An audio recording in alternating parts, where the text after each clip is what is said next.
Greetings and peace to you all. Pastor Solveig and I have been in conversation and both mutually agree that now it was a good time for me to offer a video and some words and a message to you all as a congregation. I recognize that over these last 6 months, there's likely been a good amount of pain and difficulty and certainly the processing of grief following my sudden departure from you all. I'm thankful that Pastor Solveig has been accompanying you along in that journey, helping to surface many of the emotions and feelings that you all have been having. And I'm glad to hear that you all are working through the transformational process of taking some of that grief and looking for gratitude, even potentially joy at this stage in the journey. And I'm glad that you all are doing that work so that you can move forward and take next steps as a congregation in healthy and meaningful ways. My journey over this last 6 months has certainly been full of processing grief and loss and change in my life. I have certainly needed to look for gratitude, particularly amongst the people who've been accompanying me on this journey. For the doctors and therapists that have supported me, for my family and friends that have offered encouragement, for the many mysterious ways that the Holy Spirit has been at work, both in helping me engage pain and grief, but also finding moments of new life and joy along the way. And so let me offer a few words of gratitude and thanks to you all at this juncture. First and foremost, I want to thank so many of you who offered cards and letters back in the early phases of this journey in December and January. Those cards and letters meant a great deal to me, especially those of you who took a risk to share pieces of your own journey and mental health struggles. It certainly helped me feel less alone, and I hope that you being able to offer those words and to relate in some way was also a way for you to engage yourself.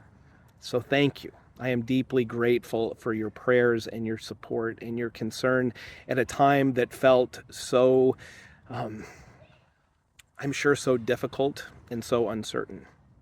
So thank you.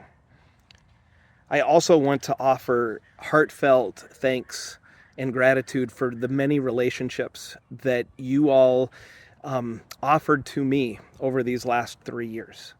Although there is certainly grief in saying goodbye and not being able to offer maybe the words and presence in that goodbye that we all maybe would have hoped for, I certainly want to say thank you for the ways that you shared your life with me and the ways that you opened yourself up so that I could share my life with you over 3 years of ministry with you all as a congregation. Thank you.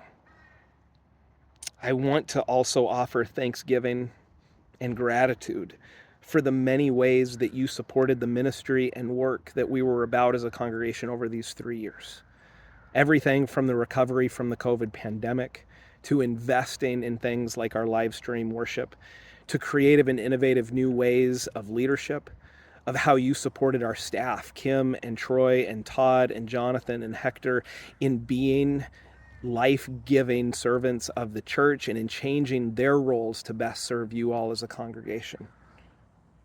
I'm so thankful for your financial investments and all of the ways that you opened yourselves up to being the church in my time with you all. And I'm certainly thankful and grateful for the many seeds that we all planted. That even though I may not see the fruit of many of those seeds, that you all have so much to continue to nurture and to care for and to look for fruit that is going to be born out of this time. I am so grateful and thankful for the work that we did together despite the abrupt and difficult end. And lastly, I want to give thanks and offer my gratitude for how you have supported my family and me in allowing us to stay in the parsonage over these last 6 months to remain a neighbor to you all. That has meant a great deal for our security and for our grounding as a family as we continue to work through this journey. And I think that that is possibly the most important word to offer now, which is we likely will continue to be local in this neighborhood. And so I may not be your pastor, but I will continue to be a neighbor. And we might have moments where we run into each other in places like the grocery store or the park or the library or even potentially the parking lot. It is okay to say hello. It is okay to come and to offer conversation, to offer support. I certainly will be able to do the same for you if we have those opportunities to connect in that way. I may not share everything that's going on in my life or my family's life, nor would I expect you to do the same for you.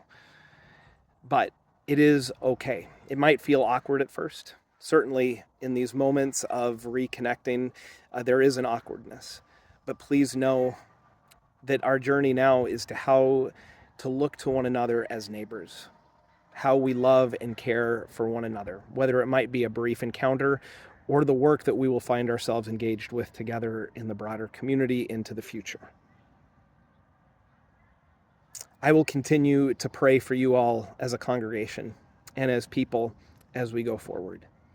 I will offer gratitude and thanksgiving as there are moments where I continue to think about you and the ways that you've impacted my life.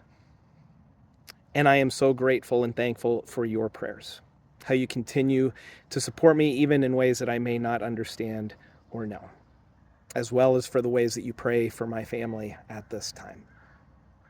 It is with heartfelt thanks and heartfelt honesty that I offer my peace and blessings to you all as we continue on responding to how the Spirit is moving and loving in our midst.